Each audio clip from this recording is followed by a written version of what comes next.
Y qué bueno decirle bienvenido a estas historias inolvidables, doctor Malcolm.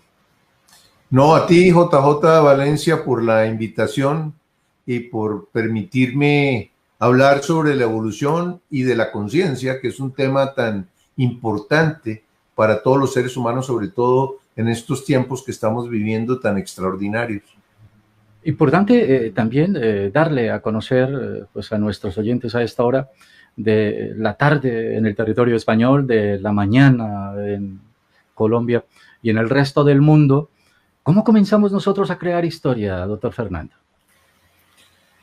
Yo pienso que lo que hace que un ser humano se dedique al interior, a lo espiritual, al mundo de las causas, y de alguna manera se salga al menos parcialmente del mundo de los efectos, es un evento de destino, una situación o una serie de eventos de destino, una serie de situaciones que básicamente te quitan el piso y te forzan a observarte, a autoobservarte y a averiguar qué estás haciendo en la vida. Normalmente esos eventos de destino tienen que ver con cercanía a la muerte. Es la muerte lo que hace que el ser humano de alguna manera se pregunte si ha estado actuando de manera correcta y si la vida hasta ese momento ha valido la pena, que si ya tiene información que le permite entender la realidad y entender lo que es el amor y lo que es el orden. En ese momento uno no lo piensa como entender el amor y el orden porque no sabe que eso es lo que venimos a aprender, pero básicamente la vida, el ego crashea, se desploma, se calcina por una cantidad de situaciones normalmente simultáneas desde las 4 correspondencias de aprendizaje, desde el lugar donde uno vive, desde las relaciones que tiene, desde el cuerpo, tiene problemas de salud y desde los recursos. Todos simultáneamente hacen que la vida del ser humano, digamos, se salga de la burbuja burguesa o de la burbuja del estar haciendo permanentemente para comenzar a pensar qué estoy haciendo yo en la vida. Entonces, para mí, lo que hace que cambie a todos los seres humanos es un evento de destino siempre, JJ. Importante descubrir en Fernando Malcolm Rojas un hombre de televisión, un hombre de radio, un hombre de programación, un hombre de marketing, un hombre que lo recordamos en la televisión colombiana, que lo recordamos porque su voz era una de aquellas protagonistas en los comerciales de televisión. Hábleme un poco de esa historia, de esa vida, de ese recuerdo. Bueno, yo me gradué de arquitecto y me fui a trabajar a Cartagena, Colombia. Es un sitio hermosísimo, uno de los sitios más hermosos del planeta. Y es un sitio de rumba, es un sitio de mucho agite y bueno, a mí me iba muy bien, estaba de arquitecto residente construyendo un centro comercial en Cartagena y la vida tenía una vida muy agradable, por decirlo en algún momento. Me iba muy bien económicamente, iba a hacer pesca submarina los fines de semana, tenía un cochero que me movía por Cartagena y bueno, en un momento determinado terminé el centro comercial y me propusieron la interventoría del Hilton que se estaba construyendo en ese momento en Cartagena. Y yo me puse a pensar, si yo me quedo en Cartagena con esta rumbiadera todos los fines de semana, yo no voy a hacer nada con mi vida, yo no voy a aceptar la interventoría y me voy a ir a Bogotá a ver qué hago en Bogotá. Entonces me vine a Bogotá y en ese ¿En qué momento, año? eso fue, no sé, eso fue como, estamos hablando como en el año 80, una cosa así por el estilo. En ese momento, mi intención era, yo tenía como hobby el video y eso se convirtió en una pasión. De una manera muy divertida porque comencé a filmar matrimonios para poder sobrevivir. Y me gustaba filmar matrimonios porque siempre iba a comerme los langostinos en los clubes de Bogotá.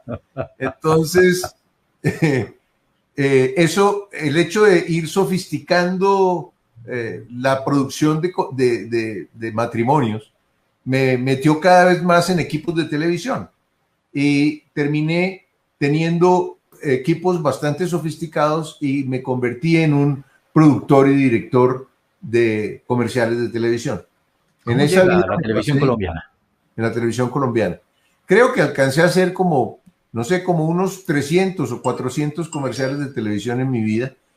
Tenía una unidad móvil, muchos empleados, en fin, me estaba yendo muy bien y hacía transmisiones en directo y hacía programas de televisión. Fue una vida supremamente intensa, pero era una vida, digamos, un poco agotadora, en el sentido que era una vida un poco muy acelerada y muy plástica. En un momento determinado me contrataron, yo tenía o sea, le producía muchos comerciales a Mac Erickson en Bogotá y me, me, me me dijeron que tenía que filmar un comercial el 31 de diciembre de un año que no me acuerdo. Y porque iban a lanzar la taparrosca, o Pepsi había lanzado la taparrosca, y ellos tenían que contrapesar lo que estaba sucediendo en ese momento con un comercial que tenía que salir el 3 de enero. Y era de Acepté porque no me Coca-Cola, quedaba. ¿no? ¿Ah? Y era de Coca-Cola. Sí, acepté porque no me quedaba más remedio. Entonces yo estaba filmando en el Parque de los Novios en Bogotá. Cuando escuché los voladores de las 12 de la noche, yo estaba solo en la unidad móvil de televisión, o uno de mis socios estaba dirigiendo el comercial de televisión y yo tenía conectadas cámaras a la unidad y estaba grabando todo y produciendo. Y en ese momento yo sentí los voladores y me comencé a preguntar yo qué estaba haciendo con mi vida. Ese fue, digamos, el camino que me sacó a mí de la televisión, entre comillas, de la televisión comercial. Y en ese momento decidí que iba a vender la productora. 3 meses después, la productora mágicamente se vendió. Y eso no es fácil, vender una productora con una unidad móvil de televisión, estudios de edición, etcétera, etcétera, pero sin embargo sucedió.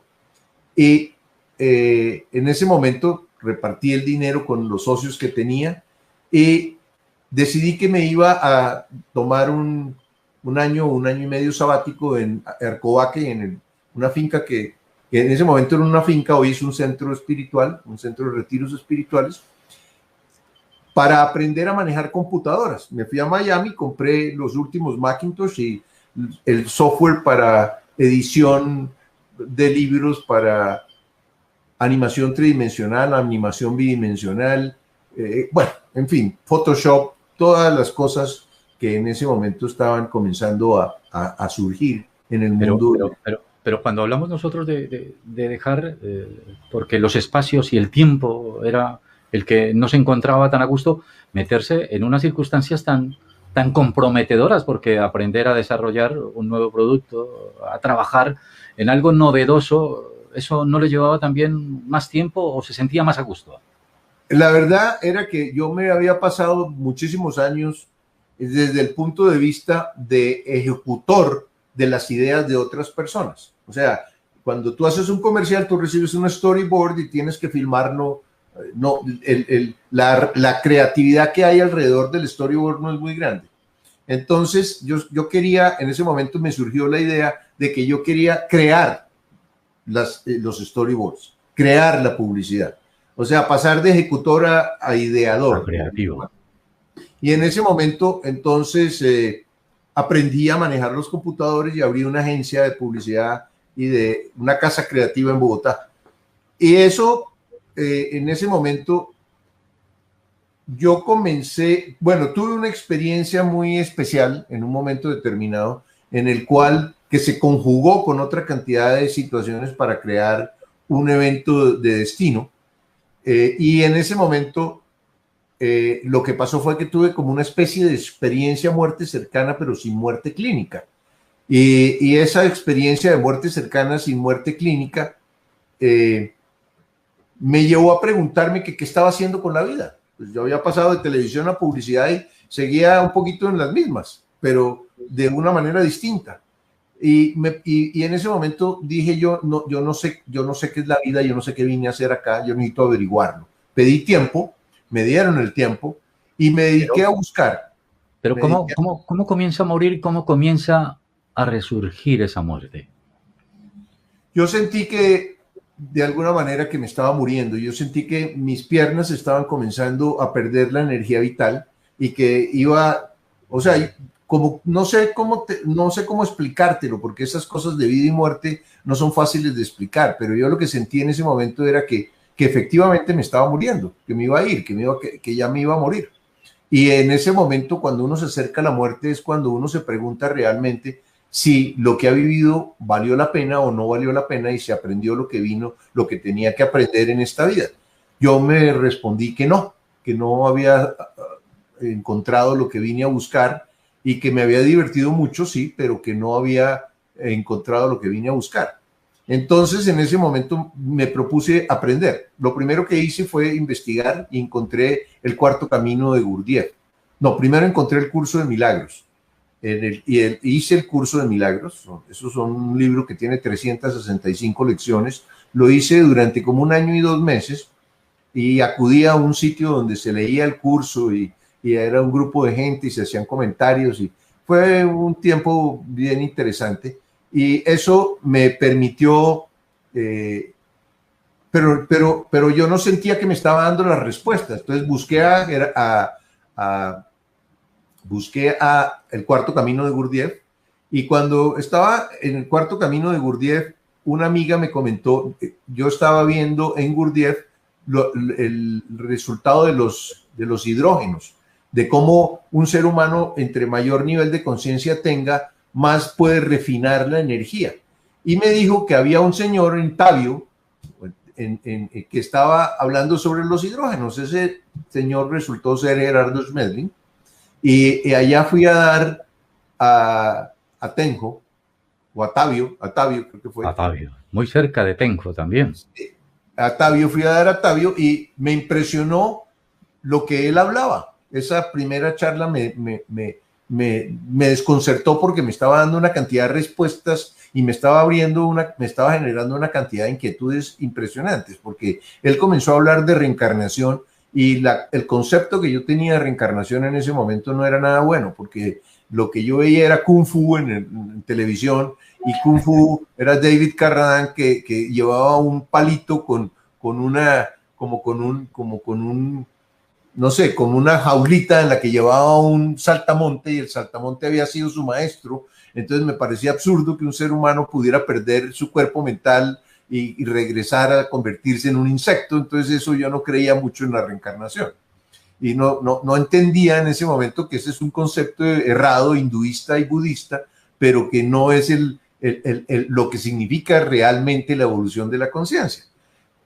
Pero lo que me estaba diciendo desde otros puntos de vista me llamó la atención y decidí quedarme y abandoné a Gurdjieff y me fui a todos los fines de semana y los miércoles con José. En ese momento yo había conocido a mi esposa en el curso de milagros, en un taller del curso de milagros, y comenzamos un proceso de desarrollo evolutivo paralelo, ella y yo, y nos apoyábamos el uno al otro. Ella me ayudaba en lo que estábamos haciendo y nos convertimos en una pareja muy especial, en el sentido de que trabajábamos y vivíamos juntos y en un momento determinado yo seguía todavía haciendo la publicidad para arquitectos y en la casa creativa. Mi mayor cliente tiene problemas económicos. Ellos eran dueños de un banco y por circunstancias de lo que sucedió en ese momento en Colombia, el banco se quiebra o lo quiebran y perdí un contrato que me producía muchísimo dinero al mes y súbitamente en 15 días pasé de un 100% de ingresos a un 10% de ingresos. Entonces en ese momento me pregunté si realmente yo tenía que seguir intentando esa vida de publicidad, de televisión, o definitivamente dar un cambio de rumbo. Y en ese momento decidí que quería volver a hacer televisión, pero desde el punto de vista de investigación y de realizar una serie de programas de televisión que me permitieran verificar la existencia de la información que me estaba entregando Gerardo Schmedling en culturas antiguas y culturas desaparecidas. Entonces me fui a Caracol Televisión a presentar un proyecto para hacer un programa y ahí comenzó una cantidad de sincronicidades y de magia absolutamente extraordinaria. Después pude entender por todos los milagros que pasaron con las profecías mayas, que realmente yo estaba siendo guiado. A mí me estaban guiando con el objeto de hacer una serie de programas de televisión que le abrieran la mente. ¿Usted cree que ir a Tabio fue el momento preciso para poder buscar esa luz, encontrar esa luz dentro de su ser? Pues indudablemente, si yo no hubiera encontrado, o sea, una de las cosas que puede cambiarle a una persona la vida, yo me convertí en otro ser completamente distinto que el que era. Eso se llama un renacido. Es porque tú tienes nueva información. Tú no te puedes podemos manejar esos desapegos, porque manejar un rol de arquitectura, manejar un rol a las cuales pues se estaba llevando, tanto lo de Cartagena, se estaba llevando pues un rol con el banco más importante de Colombia, y perderlo, pero encontrar otro ciclo de vida, desapegarse ante todo, encontrar lo que es la verdadera evolución de la conciencia. ¿Cree usted que la encontró? Por supuesto. O sea, lo que uno no se puede reinventar a sí mismo con la misma información con la que armó el sistema de creencias y la personalidad que tiene ahora. Tiene que encontrar nueva información.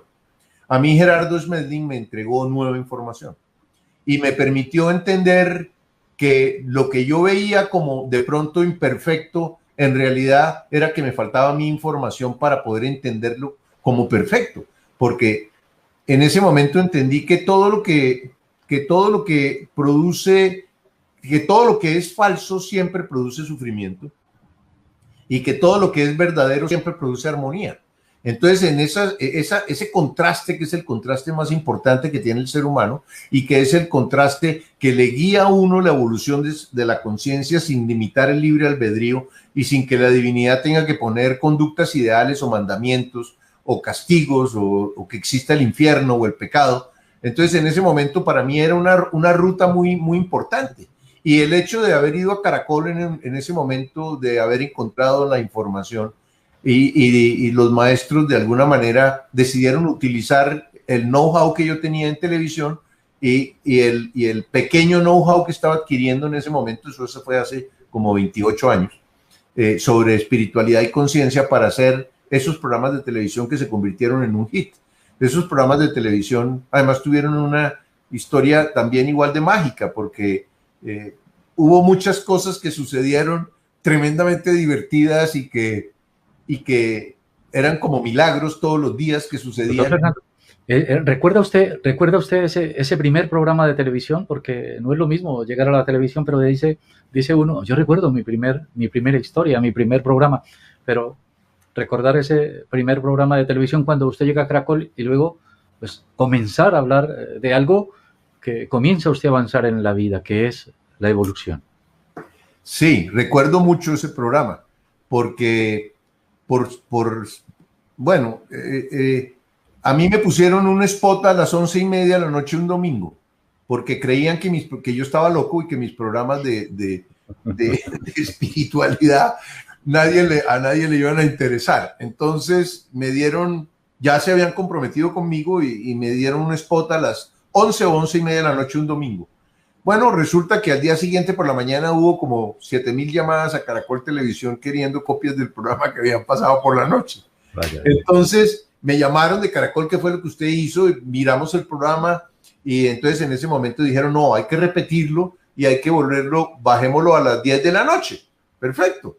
El programa sale por segunda vez a las 10 de la noche y yo tenía 15 días para terminar la segunda profecía maya. Entonces, eso generó un ruido impresionante. Bueno, y terminé a las 8 de la noche con las siguientes profecías después del noticiero. Las profecías. Comenzó a bajar de las 11 hasta las 8. Prime time. Y en ese momento, entonces, Infinito en Argentina, que era un canal argentino que existía, compró mis programas y se multiplicó la información por todas partes. Esos programas llegaron a México. A los mexicanos les interesó o les llamó muchísimo la atención toda la información que había sobre los mayas en las 7 profecías y me invitaron de exposer a dictar una conferencia sobre mayas sobre el 2012, porque las profecías tenían que ver con la profecía fundamental era que entre 1992 y el año 2032, con centro en el 2012, iba a suceder una época que los mayas llamaron el tiempo del no tiempo, una época de intenso y acelerado cambio, un poco lo que estamos viviendo en este momento. ¿Pero es lo que estamos viviendo para llegar al 2032?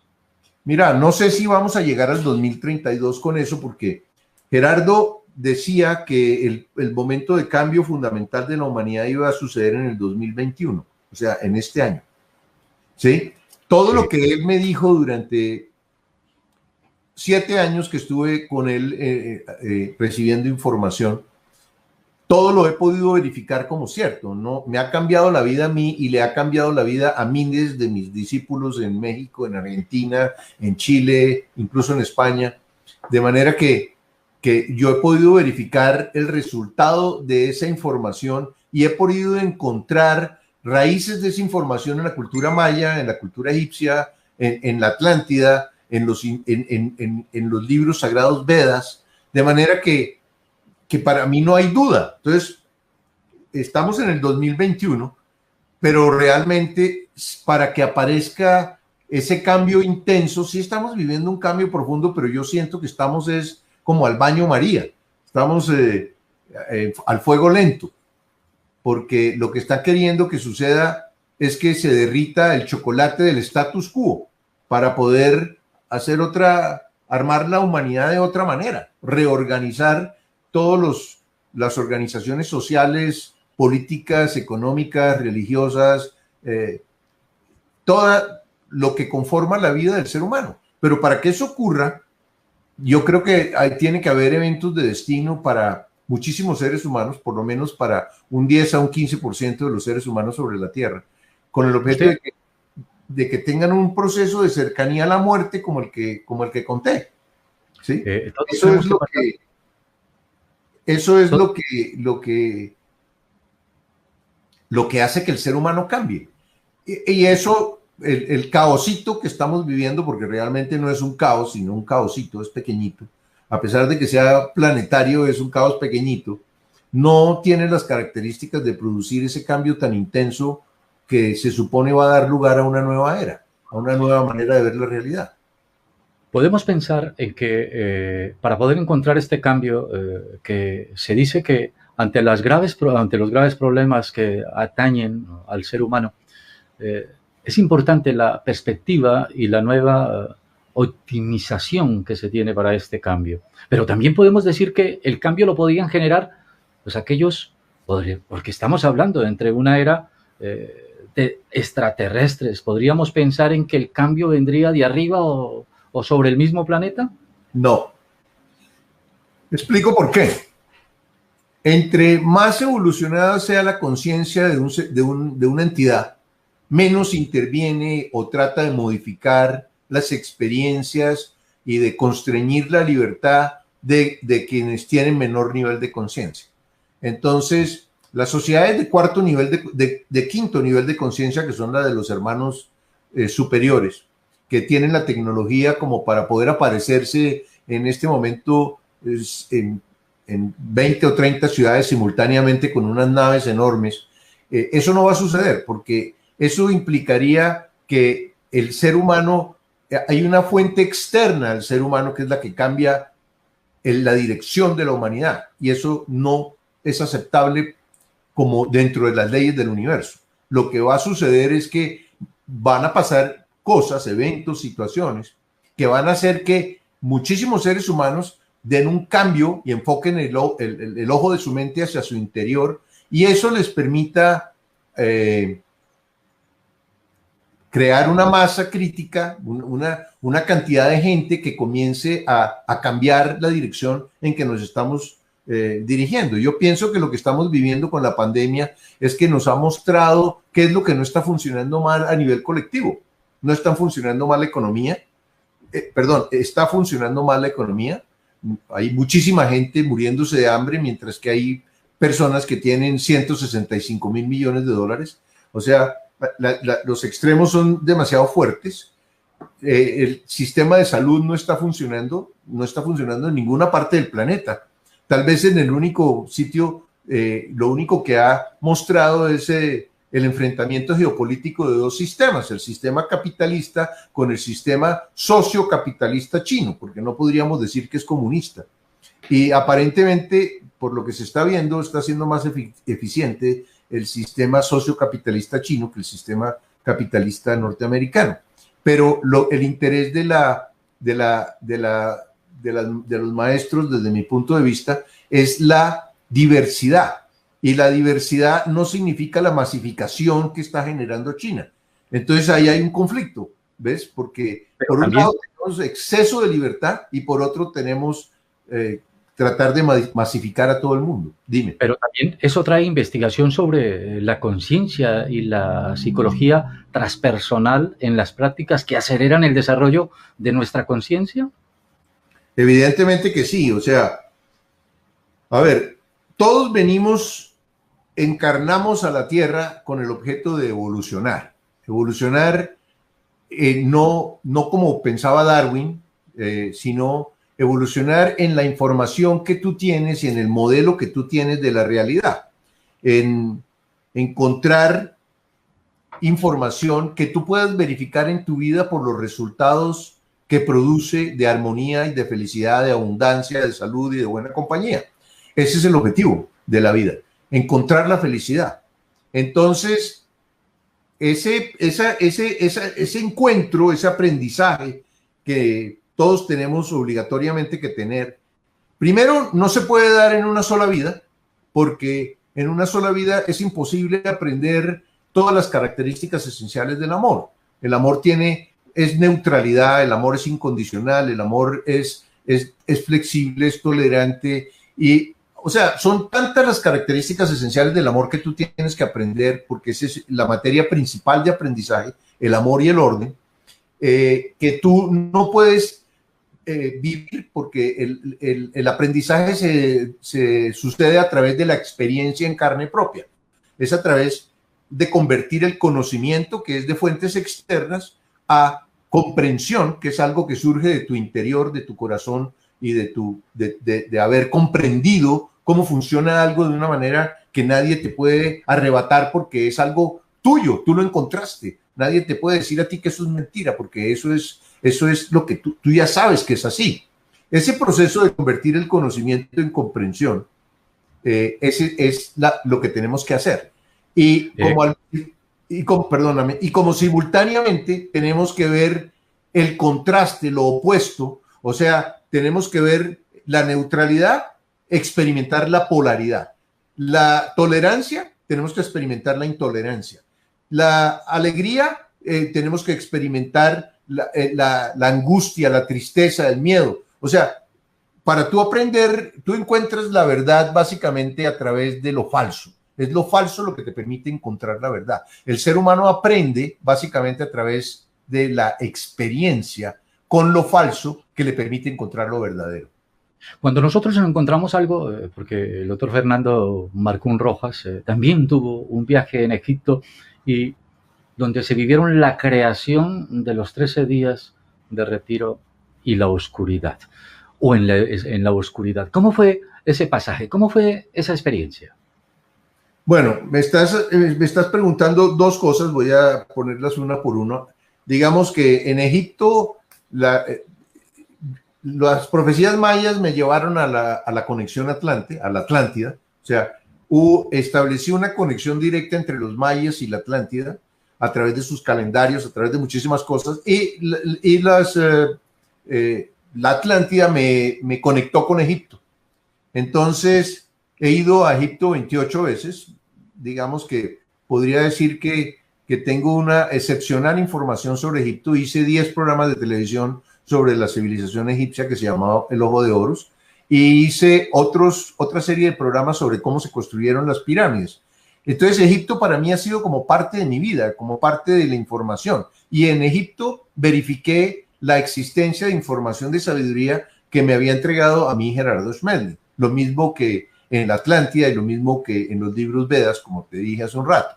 Entonces, ese proceso de Egipto se convirtió en una fuente excepcional para mí de crecimiento espiritual y de llevar gente a vivir experiencias de comprensión en talleres, en diferentes templos, etcétera, etcétera.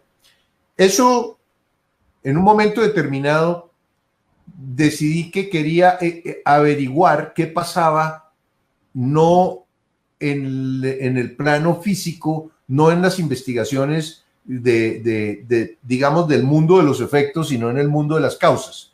Y en ese momento decidí que quería aprender a hacer retiros en la oscuridad. Los retiros en la oscuridad tienen una cosa muy especial, JJ, que es que la oscuridad continua permite que la glándula pineal, que secreta una hormona que se llama, un neurotransmisor que se llama dimetiltriptamina. La dimetiltriptamina es lo que hace que el ser humano sueñe. Es como una energía tremendamente alta y que hace que las causas y los efectos se superpongan. Nosotros vivimos en una realidad de efectos en que las causas y los efectos están separadas con el objeto de que podamos encontrar comprensión de cuando yo experimento este efecto, qué fue lo que lo causó. Y eso es lo que produce la evolución de la conciencia. Entonces, la dimetiltriptamina es la energía más alta que puede almacenar el cerebro y que conecta al cerebro de una manera extraordinaria con la mente, además de que desocupa la oscuridad desocupa una cantidad de procesos que tienen que ver con la construcción de la realidad. Entonces, la mente del ser humano tiene una mayor capacidad de conexión con el cerebro y comienzan a suceder sueños lúcidos, viajes astrales, regresiones, experiencias de muerte cercana, visiones con comunicación con otras entidades en realidades paralelas. Entonces eso me interesó y comencé a hacer esos retiros de oscuridad hace como unos 10 años. Esos retiros de oscuridad los hacía un personaje muy curioso en Dinamarca que se llamaba Ananda Manuel, y los hacía otro personaje en Tailandia, distintos. El de Tailandia hace los retiros de oscuridad para como 70, 80 personas. Yo los hago para 9 personas máximo, porque el objetivo para mí es que el ser humano pueda, en un retiro en la oscuridad, además de tener experiencias, digamos, paranormales, el objetivo para mí es que ese ser humano pueda hacer un cambio de rumbo en su vida. Y para ello hay que examinar lo que se ha vivido. O sea que hay una parte del retiro, como un 40% del retiro, básicamente examinando todo el pasado y agradeciendo todos los errores que cometió, porque esos errores fueron los que le permitieron crecer y evolucionar en conciencia.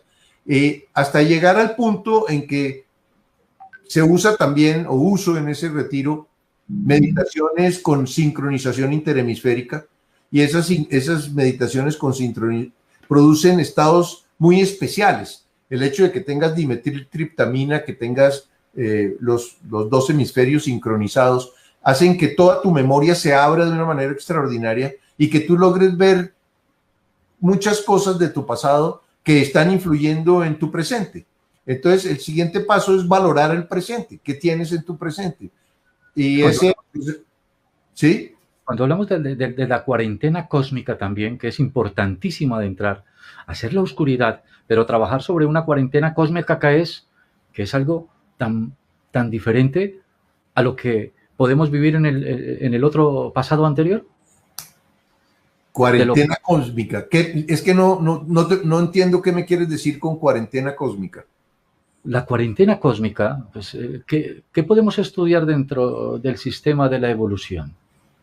En la cuarentena cósmica, cuando nosotros queremos entrar en una cuarentena a las cuales pues nos podemos dar como ese alimento, que si somos semilla, somos abono, somos el alimento, dependiendo de la autoclasificación que mencionó también. Ya entiendo a qué te estás refiriendo.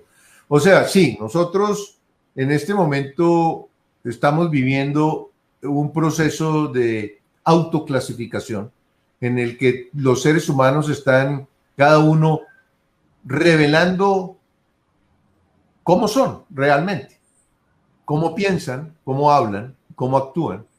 Y eso está permitiendo que cada uno sea tal como quiere ser. No hay limitaciones morales, no hay... Ese es el sentido de una cuarentena espiritual, en el sentido de que tú tienes que hacer un proceso de introspección. Es un poco lo que hacemos en el... Cuando hablo del no tiempo. Claro, estamos viviendo en el no tiempo un periodo de introspección cósmico. En ese sentido ya entiendo lo que me estabas preguntando, porque nosotros nos encontramos en el centro del gran ciclo cósmico de 26.000 años en este momento. Eso fue lo que encontraron los mayas, esa es la información que nos dejaron los egipcios y que nos dejaron los atlantes y los hindúes también. Entonces nos encontramos en un momento de cambio acelerado. Ese momento de cambio acelerado estamos al amanecer de la galaxia.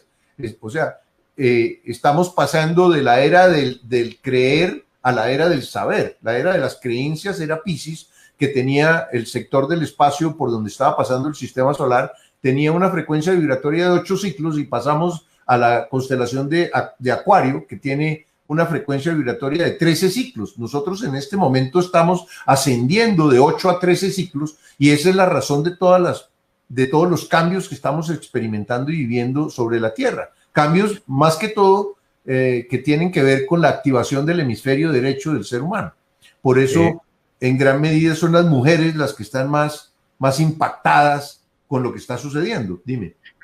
Creemos de que, doctor Fernando Malcún, creemos de que la evolución que estamos entrando en esta nueva serie de pasos agigantados, digámoslo así, ¿vamos a bien, a mejorar? ¿Vamos a preocuparnos más? ¿O porque no encontremos la relación entre el conocimiento, la sabiduría y la evolución, podemos sufrir más de lo que podríamos esperar? A ver, yo pienso que evolucionar significa dejar de sufrir. O sea que, y eso significa que tú para tú poder dejar de sufrir, primero tienes que sufrir mucho, desafortunadamente. O sea, el aprendizaje es a través del sufrimiento en los niveles inferiores de conciencia. El universo tiene 7 niveles de conciencia y el planeta Tierra está en tercer nivel de conciencia predominante. O sea que la mayoría de la población, todos estamos aprendiendo a controlar nuestras emociones, a dejar de crear estados de no ser, vergüenza, culpa, rabia, miedo, apatía, tristeza, sensación de víctima. Esos son los sentimientos predominantes en la mayor parte de la humanidad. Entonces, eso por supuesto genera muchísimo sufrimiento. Y el sufrimiento es lo que te permite a ti encontrar, tú preguntarte, ¿yo por qué estoy sufriendo? Es el único momento en que tú, forzado por la situación de tu vida, volteas el ojo de tu mente hacia tu interior y comienzas a preguntarte, ¿yo por qué estoy viviendo esta dificultad tan impresionante? Yo no quiero que se repita en mi vida. Entonces, en ese momento, decides asumir la responsabilidad y devuelves la película de tu vida para averiguar cómo llegaste a experimentar la dificultad que estás experimentando. Y eso te permite darte cuenta que estás experimentando la dificultad porque fuiste intolerante, porque fuiste orgulloso, porque estuviste experimentando estados de vergüenza, de culpa, de rabia, de miedo, porque estuviste de codicioso, porque, en fin, eso te permite ver cuál es la causa de la dificultad y eso te permite trascenderla. Cuando nosotros podemos decir que Fernando Marcún Rojas es un hombre que sabe escribir de libros de física cuántica, de espiritualidad, de anatomía y los cuerpos etérico y el astral. ¿Hasta qué punto podemos decir que Fernando Marcún Rojas está tan evolucionado para poder llegar a tener esta conciencia tan clara, para poder dar a conocer pues, el fondo de lo que es la espiritualidad, la cuántica, la anatomía de los cuerpos etérico y astral? Mira, yo lo único que he hecho durante los últimos 30 años de mi vida es verificar información. Verificar información en mi vida y en la de mis discípulos, en los talleres y conferencias. He dictado cientos de talleres y he visto qué es lo que hace esa información.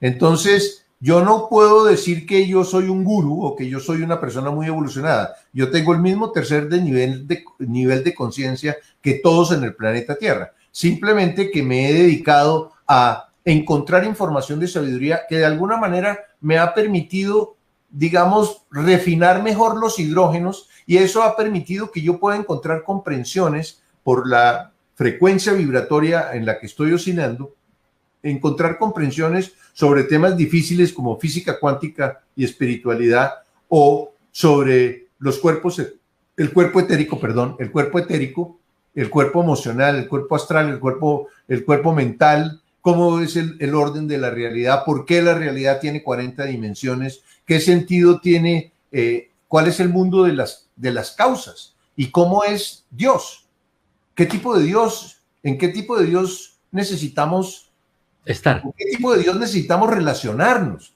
porque una cosa es el ser en perfección, otra cosa es el Padre Creador y otra cosa somos nosotros, que somos parte de Dios también, como dicen los hindúes. Entonces, todo ese proceso y las experiencias, perdón. ¿A qué Dios queremos pertenecer? ¿Cómo podemos encontrar esa relación? Nosotros hace miles de años decidimos olvidar nuestra divinidad y nuestra perfección para encarnar en la tierra como seres inocentes, con el objeto de construir en nuestro interior esa divinidad y esa perfección a través de las experiencias de comprensión que vamos encontrando en la vida. Ese es el propósito de la realidad. ¿Por qué? Porque el único ser quiere tener, de alguna manera, nosotros le servimos a él como un espejo. Miles de millones de seres humanos en diferentes realidades, vivimos en un universo que tiene 100.000 millones de soles. Entonces, todos esos cientos de miles de planetas donde hay vida inteligente, todos esos seres humanos están buscando comprensión sobre sí mismos, sobre la realidad. Y nosotros compartimos la esencia de Dios, porque somos hechos de su misma esencia. El proceso de comprensión de cada uno de nosotros le aporta al único ser comprensión sobre sí mismo. Nuestras vidas limitadas y temporales se convierten en un espejo contrastante que con la cantidad de seres humanos que hay a nuestro alrededor termina convirtiéndose en miles de espejos que forman un espejo infinito para reflejar un ser infinito. Y la mejor manera de encontrar comprensión, por eso nosotros vivimos en una realidad de contrastes, es a través del contraste, es a través de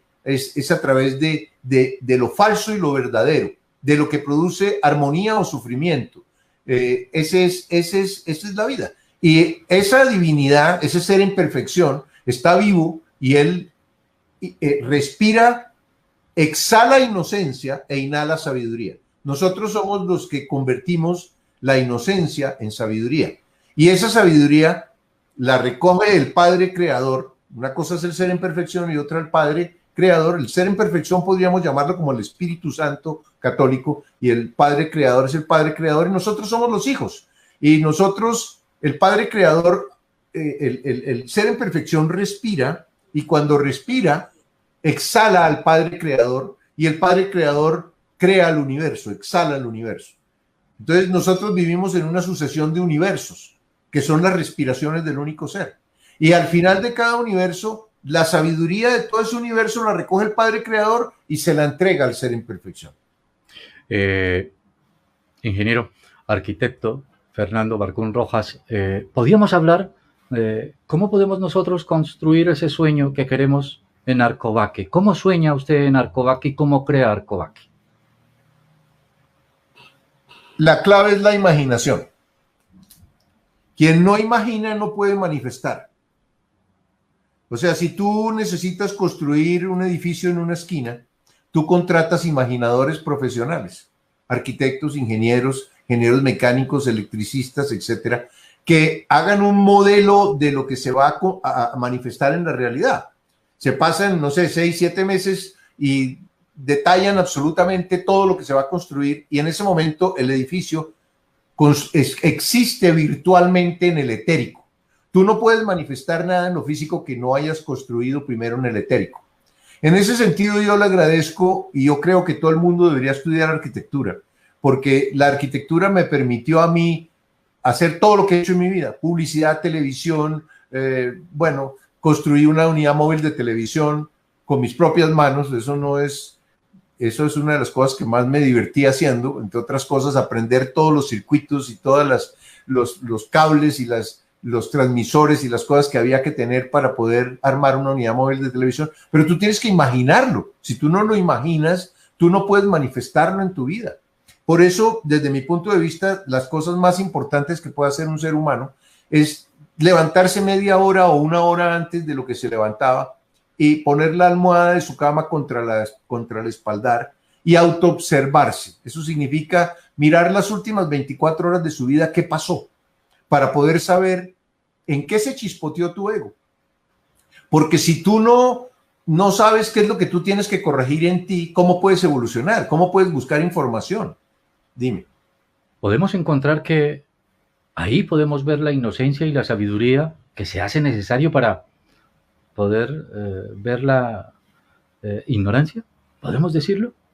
Porque a veces pecamos, ¿no? A veces somos ignorantes de lo que somos capaces de llegar a ser. Sí, tenemos muchas limitaciones mentales y muchas falsas creencias que siempre producen sufrimiento, porque lo falso siempre produce sufrimiento. La sabiduría no, la sabiduría siempre produce armonía. Esa es la definición de sabiduría, es esa. Es aquella información que siempre produce perfección, que siempre produce buena salud, buena compañía, abundancia en la vida del ser humano. Entonces, la ignorancia es el camino entre la inocencia y la sabiduría, porque nosotros, como inocentes, nos convertimos en ignorantes muy rápidamente, porque no tenemos cómo comparar la información que recibimos y la aceptamos como verdadera. Y al aceptarla como verdadera, esa información la utilizamos, y cuando utilizamos esa información falsa, pues ¿qué es lo que produce en nuestra vida? Conflicto, pérdida de trabajo, pérdida de amigos, pérdida de relaciones. Y eso, el propósito que tiene, que es un propósito perfecto, es que lo falso, el propósito que tiene es que tú encuentres información verdadera, que tú la hayas validado en tu propio corazón, en tu propio interior. O sea, es a través de la experiencia que el hombre evoluciona. Uno no evoluciona a través del conocimiento, uno evoluciona a través de la experiencia, porque la experiencia es lo que te genera comprensión, y la comprensión es certeza, y la certeza es sabiduría de cómo tienes que actuar para ser feliz. Doctor Jorge Marcún, es algo tan importante poder llegar. Fernando Marcún, que es... Bueno, Jorge se llamaba mi papá, que era médico. Le toqué la vena. Fernando Marcún Rojas, que es un hombre que tiene una excelente hoja de vida y, ante todo, lo que usted sabe escribir, lo que sabe llevar a cabo, lo que sabe llevar a sala. Nosotros pues estamos siempre agradecidos con nuestros oyentes al otro lado del mundo, digámoslo así, porque nos siguen en 129 países, y lo más importante es que también los que están participando en nuestra charla, como Jenny Barona, como también nos escribe nuestro amigo Ricardo Chamorro desde el departamento del Valle del Cauca, también en la ciudad de Manizales, también en Miami, también en Suiza. A todos ustedes queremos siempre invitarles a una muy buena charla, y siempre con una muy buena historia inolvidable. Don Fernando, algo para recomendar al finalizar, porque una charla de estas no puede quedar siempre con física cuántica, espiritualidad, autonomía de los cuerpos etérico y astral, y lo más importante es que estamos nosotros sobre lo que es la dimensión, ¿no?, de lo que estamos nosotros haciendo, que es la evolución de la conciencia. ¿Cómo podemos llegar a traspasar a partir de hoy? Porque sabemos, como dices tú, no es difícil ni tampoco es fácil llegar a encontrar esa evolución. ¿Cuándo nos damos cuenta? A partir de que o tenemos que morir, o tenemos que vivir una experiencia difícil, o tenemos que pasar por qué trapiche podemos nosotros evolucionar. Te das cuenta porque tus 4 resultados de tu vida no funcionan, porque eres infeliz en el lugar donde vives, porque tienes problemas de relaciones con todas las personas que te rodean, porque tienes problemas de salud y porque estás en la escasez. Quiere decir que la información que tú tienes, pues evidentemente no funciona. Luego tienes que encontrar información que te permita renacer, reinventarte. Y esa información, pues lo ideal es que sea información de sabiduría. Abajo estaba apareciendo durante toda la charla la página web en donde yo tengo una serie de talleres y de conferencias con información de sabiduría verificable por los resultados que produce en tu vida. Ese es un camino. El camino, si no quieres tomar talleres y conferencias, es el camino de la autoobservación para poder anotar qué es lo que tú tienes que corregir en tu vida con el objeto de transformar tu realidad para poder encontrar la felicidad que anhelas. Eso es lo que se llama la evolución de la conciencia. Hay diferentes niveles de conciencia. Hay una conciencia que tiene que ver contigo mismo, hay una conciencia que tiene que ver con los demás, con el exterior, y hay una conciencia que tiene que ver con Dios, con la parte de las causas reales. Y todas esas variables tienen que ver con otros 3 factores impresionantes que significan conciencia, que es, primero, la voluntad. La voluntad para imaginar y para tener propósitos que le permiten a uno crecer como ser humano. La segunda es la energía, porque sin energía tú no puedes hacer absolutamente nada. Y el tercero es la información, porque necesitas la energía sin información, pues no funciona para nada. Tú tienes que tener energía, información, voluntad, conciencia sobre ti mismo, conciencia sobre los demás y conciencia sobre la divinidad. Fernando, ¿cuándo nos encontramos en sala de nuevo? Una invitación muy especial para todos aquellos que le siguen a través del mundo entero. ¿Cuándo nos encontramos en Orvaque? Después de tener, creo que Orvaque llegó por un sueño, Orvaque era algo diferente a lo que es hoy.